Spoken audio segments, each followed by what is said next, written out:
Golconda jewels వారి కొత్త brand Purvi light weight లో హెవీ డిజైన్ ఈ నవంబర్ 1 కుకట్పల్లిలో గ్రాండ్ ఓపెనింగ్ వివరాలకు సంప్రదించండి. నమస్కారం. కార్తీక పురాణం 18వ రోజు పారాయణలోకి వచ్చాం. దీపస్తంభం పగిలి, స్తంభదీపం పగిలి అందులోంచి వచ్చినటువంటి పురుషుడు ఎన్నో రకాల వేదాంత విషయాలన్నీ తెలుసుకుంటున్నాడు. ఏం పుణ్యం కలిగించేవేమిటి, పాపం కలిగించేదేమిటి, ఇవి తెలుసుకుంటున్నాడు. అందులో అతను తెలుసుకుంటున్నటువంటి చాలా విషయాలలో కొన్ని విషయాలు విన్నాము, ఇప్పుడు మరికొన్ని వినబోతున్నాం అన్నమాట. ఉద్భూత పురుషుడు ఇట్లా అడుగుతున్నాడట, మునీశ్వర, నేను అనుగ్రహించబడ్డాను, నీ దర్శన ప్రభావం వల్ల జ్ఞానవంతుడినయ్యాను, నువ్వే నాకు తండ్రివి, సోదరుడవు, గురువువి కూడా, నేను నీకు శిష్యుణ్ణి. దరిద్రుడనై మొద్దుగా ఉన్న నాకిప్పుడు నువ్వు కాకపోతే గతి ఎవరు? పాపవంతుడైన నేనెక్కడా, ఇలాంటి సద్గతి ఎక్కడ? పాపములకు స్థానమైన నేనెక్కడా, పుణ్యప్రదమైన కార్తీక మాసం ఎక్కడా, మునీశ్వరులు ఎక్కడా, ఈ విష్ణు సన్నిధి ఎక్కడా? ప్రారబ్ధ సుకృతం ఉంటే గనక తప్పకుండా ఫలిస్తుంది. ఏనాడో ఎప్పుడో పెట్టుకున్నాను, ఈ పుణ్యాన్ని చేసుకున్నాను, నేను మధ్యలో పాపం అంతా అనుభవించాను, అప్పుడు చేసినటువంటి పుణ్యం ఇప్పుడు ఫలప్రదమైంది, నాకేదో పూర్వపుణ్యం ఉంది కాబట్టే ఇప్పుడు నాకు ఇదంతా లభించింది. కాబట్టి అయ్యా నాకు ఇంకా చెప్పు దీని గురించి. మనుషులు విధిగా కర్మలు ఎలా చేస్తారు, ఆ కర్మలకి ఫలితం ఎట్లా కలుగుతుంది, వాటిని ఎవరు ఉపదేశిస్తారు, ఏ కర్మైనా చేయటానికి ముఖ్యమైనది సరైన కాలం ఏమిటి, అసలు కర్మలంటే ఏమిటి, ఇదేం కోరి ఈ కర్మలన్నీ చేయాలి మనం, ఈ విషయమంతా వినగోరి ఉన్నాను, నాకు చెప్పు. నీ వాక్యాలు అనేటువంటి వజ్రాయుధంతో నా పాప పర్వతం అంతా హతమైపోయింది తండ్రి, నేను ఇంకొంచెం పుణ్యం సంపాదించుకుంటా, మరికొన్ని కొత్త విషయాలు తెలుసుకుంటాను అని అడిగేసరికల్లా ఈ అంగిరసుడనే మహాముని ఇట్లా చెప్తున్నాడట, ఓయి నువ్వు అడిగిన ప్రశ్న బాగుంది నాయన, లోకహితం కోసమే నువ్వు అడుగుతున్నావు, ఈ ప్రశ్న నీ ఒక్కడికే కాదు, ప్రపంచానికే దీనికి సమాధానం కావాలి, అందుకని నీ ప్రశ్నకి సమాధానం చెప్తాను. అనిత్యమైన ఈ దేహాన్ని ఆశ్రయించి ఇంద్రియకాముడివై ఆత్మను మరిచి దేహాదులనే ఆత్మ అని తలుచుకోవద్దు. ఆత్మకెప్పుడు సుఖదుఖాది ద్వంద్వాలు లేవు, అవి కేవలము దేహానికి సంబంధించిన ధర్మాలుగా మాత్రమే ఉంటాయి. కాబట్టి ఆత్మ విషయక సందేహవంతుడు ఏం చేయాలి? కర్మ చేయాలి. దాంతో చిత్తశుద్ధి కలిగి తద్వారా జ్ఞానాన్ని పొంది దాని చేత ఆత్మని యథార్థంగా తెలుసుకోవాలి. దాని వలన ఏమిటి? చిత్తశుద్ధి కలుగుతుంది. దేహధారి అయిన వాడు తనకి విధించబడిన స్నానాది సర్వకర్మలను భక్తితో విధిగా చేయవలను. వర్ణాశ్రమ విభాగాన్ని విడవకుండా తనకు ఏ కర్మ చెప్పబడిందో విచారించి తెలుసుకుని తర్వాత దాన్ని చేయాలి. స్నానం చేయకుండా చేసే కర్మ ఏనుగు భక్షించిన వెలగపండులాగా నిష్ఫలితమైపోతుంది. బ్రాహ్మణులకు ప్రాతస్నానము వేదోక్తమై ఉన్నది. నిరంతరము ప్రాతస్నానం చెయ్యలేనివాడు తులా కార్తీకమందును, మకర మాఘమందును, మేష వైశాఖమునందును స్నానం చేయాలి. ఈ పొద్దున్నే స్నానం చేయటం అందరికీ కుదరదండి. ఇప్పుడు ఉద్యోగాలు, వ్యవహారాలు, చదువులు, రకరకాల కార్యక్రమాల వల్ల తెల్లవారుతేట స్నానం చేయటం కుదరదు. ఎందుకు కుదరదు? కుదుర్చుకునేవాడు కుదుర్చుకుంటాడు, కుదుర్చుకోలేనివాడు, అవకాశం లేనివాడు తప్పకుండా ఎప్పుడు చేయాలంటున్నారు? కార్తీక మాఘ వైశాఖ మాసాలు, ఈ మూడిట్లలో పొద్దున్నే స్నానం చేయాలి. ఏముందండి, ఒక స్నానమే కదా, శ్రద్ధగా చేస్తే చాలా రకాల పాపాలు నశించిపోతాయి. కొన్ని మనకి పాజిటివిటీ ప్లస్ అవుతుందన్నమాట. ఈ 3 మాసాల యందును ప్రాతకాలంలో స్నానం చేసేవాడు వైకుంఠానికి వెళ్తాడు. చాతుర్మాస్యాది పుణ్యకాలములందును చంద్ర సూర్య గ్రహణములందును కూడా స్నానం ముఖ్యం. ఇందులో గ్రహణములలో గ్రహణకాలమందే స్నానం మరీ ముఖ్యమైనది. బ్రాహ్మణులందరికీ కూడా ముఖ్యమైనవి స్నానము, సంధ్య, జపము, హోమము, సూర్య నమస్కారము తప్పక చేయదగినవి. స్నానం చేయనివాడు రౌరవ నరకమందు యాతనలు పొంది తుదకు కర్మభ్రష్టుడుగా జన్మిస్తాడు. కాబట్టి పుణ్యకాలమైనటువంటి ఈ కార్తీక మాసంలో ధర్మార్థ కామ మోక్షాలను ఇచ్చేటువంటి స్నానము ఆచరించవలెను. కార్తీకంతో సమానమైన మాసం లేదు, ఇంతకంటే పుణ్యవంతమైన సమయం ఇంకొకటి రాదు. ఏ ప్రకారం వేదంతో సమానమైన శాస్త్రం లేదో, గంగతో సమానమైన తీర్థం లేదో, బ్రాహ్మణ్యంతో సమానమైనటువంటి జాతి లేదో, భార్యతో సమానమైన సుఖము లేదో, ధర్మంతో సమానమైన మిత్రము లేదో, నేత్రముతో సమానమైన జ్యోతిషు వెలుగు లేదో, కేశవునితో సమానమైన దేవుడు లేడో, అట్లాగే కార్తీకంతో సమానమైనటువంటి మాసం లేదు. కర్మ స్వరూపాన్ని తెలుసుకుని కార్తీక మాసమందు ధర్మములు చేయవాడు 1,000,000 యజ్ఞాల ఫలితాన్ని పొంది వైకుంఠంలో ఉంటాడు. అయితే ఈ ఉద్భూత పురుషుడు ఆ స్తంభంలో నుంచి వచ్చాడు కదా, అతను అడుగుతున్నాడు, అయ్యా చాతుర్మాస్య వ్రతం అని అన్నారు, అదేంటండి, అది పూర్వం ఎవరితోటి చేయబడింది, ఈ వ్రత విధిని ఎలా చేయాలి, ఈ వ్రతానికి ఏం ఫలితం వస్తుంది, దాన్ని చేసేవాడికి ఎలాంటిది లభిస్తుంది, ఆచరించే మనుష్యుడు ఏ లోకానికి పోతాడు, అది చెప్పమన్నారు అనేసరికల్లా అప్పుడు ఈయన అన్నాడట అంగిరస్ మహాముని, పోయి నువ్వు మనుష్యులకి బంధువుగా ఉన్నావు, నీ ప్రశ్నలన్నీ లోకోపకారమే, లోకానికి ఉపకారం జరుగుతాయి అని చెప్పి ఏం చెప్పారట, విష్ణుమూర్తి లక్ష్మితో కూడా ఆషాఢ శుద్ధ దశమి దినమున పాల సముద్రమందు నిద్ర అనుమిషతో శయనించును. మనం తొలి ఏకాదశిగా చెప్పుకుంటాం కదా, దశమి వెళ్ళి ఏకాదశి రాగానే పడుకుంటాడు స్వామివారు, అందుకని దశమి అని చెప్తారు, కానీ మనం ఏకాదశినే నియమంగా చేసుకుంటాం. ఆ రోజున యోగ నిద్ర మిషతోటి శయనిస్తాడు. తిరిగి కార్తీక శుక్ల ద్వాదశి రోజున అంటే ఏకాదశి వెళ్తూనే లేస్తారనమాట. ఇది చాతుర్మాస్యం, అంటే 4 నెలల కాలం. ఈ 4 మాసాలు విష్ణుమూర్తికి నిద్రాసుఖాన్ని ఇచ్చేవి.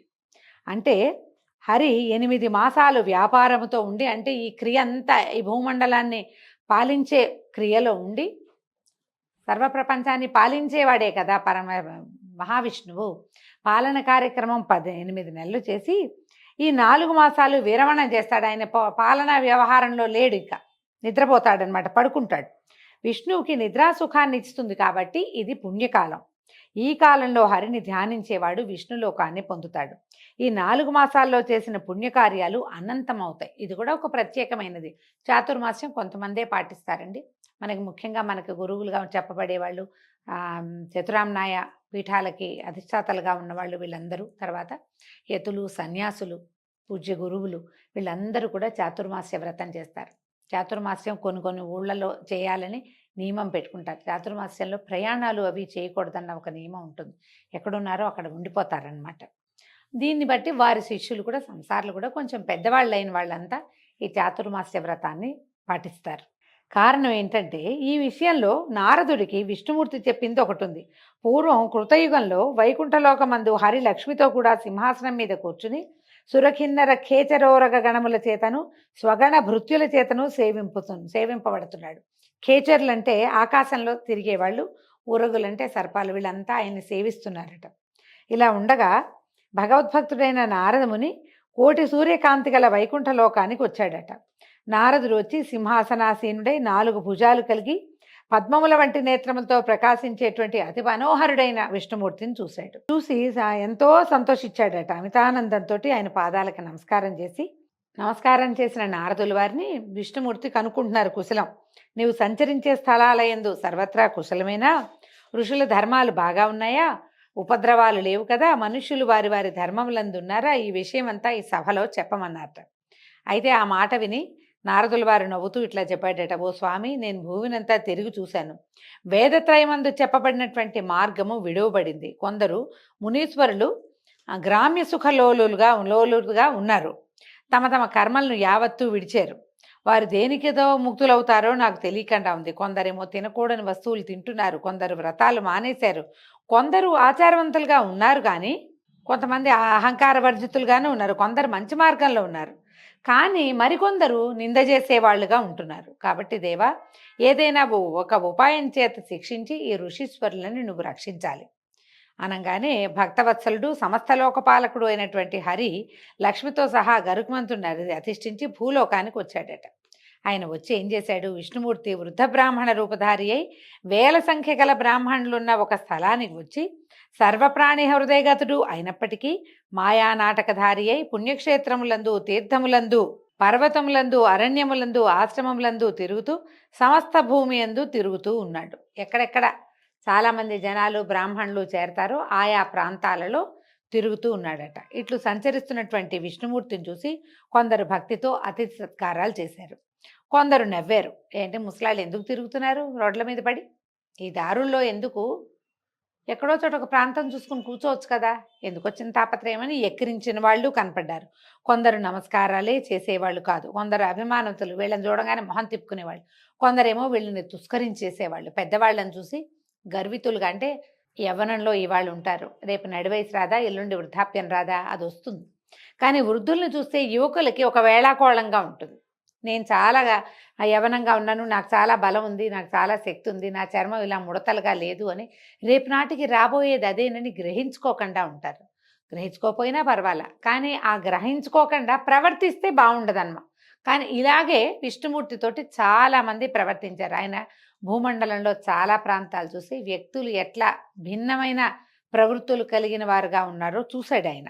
కొందరు కామాంధులుగా ఉన్నారు, కొందరు ఆయా క్రియాకలాపాలు మానేశారు, కొందరు ఏకవ్రత పరాయణులుగా ఉన్నారు, కొందరేమో నిషిద్ధ దినాల్లో అన్నం తినేవారుగా ఉన్నారు, కొందరు ఏకాదశి ఉపవాసాన్నే చెయ్యరు వాళ్ళు, అదేమిటో అది మాకు తెలియదంటే అంటారు. కొందరేమో ఏ రోజున తినకూడదో ఆ రోజునే నిషిద్ధ వస్తువుని ఇష్టంగా తినేవాళ్ళుగా కనపడుతున్నారు. కొంతమంది మాత్రం ఆచారవంతులుగాను ఉన్నారు, కొంతమంది ఆత్మచింతన కూడా చేస్తారంటే మనం ఈ దేహధారిగా ఉన్నాము, కొన్నాళ్ళ తర్వాత ఈ దేహం విడవబడుతుంది అన్న ధ్యాస కలిగిన వాళ్ళు కొద్దిమంది కనిపించారు. అయితే బ్రాహ్మణ రూపధారి అయిన భగవంతుడు అట్టి వారిని చూసి వారికి మంచి మార్గానికి తెచ్చే ఉపాయాన్ని గురించి ఆలోచిస్తూ నైమిసారణ్యంలో ఉన్నటువంటి ముని బృందాల దేవ సన్నిధికి వచ్చాడట. అయితే వచ్చి బ్రాహ్మణ రూపాన్ని వదిలి పూర్వం వల్లే గరుడారూఢుడై కౌస్తుభ శంఖచక్రములను ధరించి లక్ష్మితోనూ స్వభక్తులతోనూ కూడి ప్రకాశిస్తూ ఉన్నాడు. అయితే ఇక్కడ ఉన్నటువంటి జ్ఞానసిద్ధులు మొదలైనటువంటి మునులు వైకుంఠం నుంచి తమ ఆశ్రమానికి వచ్చి అవిసె పువ్వుతో సమానమైన కాంతి కలవాడు, మెరుపు వంటి వస్త్రము కలవాడు, కోటి రవిభాసమానుడు, మకరకుండల విరాజితుడు, అనేక రత్నగ్రథిత కిరీట ప్రకాశమానుడు, అనేక సూర్యకాంతివంతుడు, మనోవాచ మగోచరుడు, దేవతాపతి, స్వయంభువు, ప్రసన్నుడు, అధిపతి, ఆద్యుడు అయినటువంటి విష్ణుమూర్తిని చూసి పరమాశ్చర్యాన్ని పొంది ఆనందించి శిష్య సుతాది పరివారంతో హరిసన్నిధికి వచ్చారు. వచ్చి ఏం చేశారట, భగవంతుడి పాదాలకి అందరూ నమస్కారాలు చేశారు. ఆయన ముందు నిలబడి 2 చేతులు జోడించి అంజలిబద్ధులై వినమ్రంగా హరిని స్తుతించారట. దీంతో 18వ రోజు పారాయణ పూర్తయిందండి. రేపు ఉదయం 19వ రోజు మళ్ళీ కలుసుకుందాము. నమస్కారం.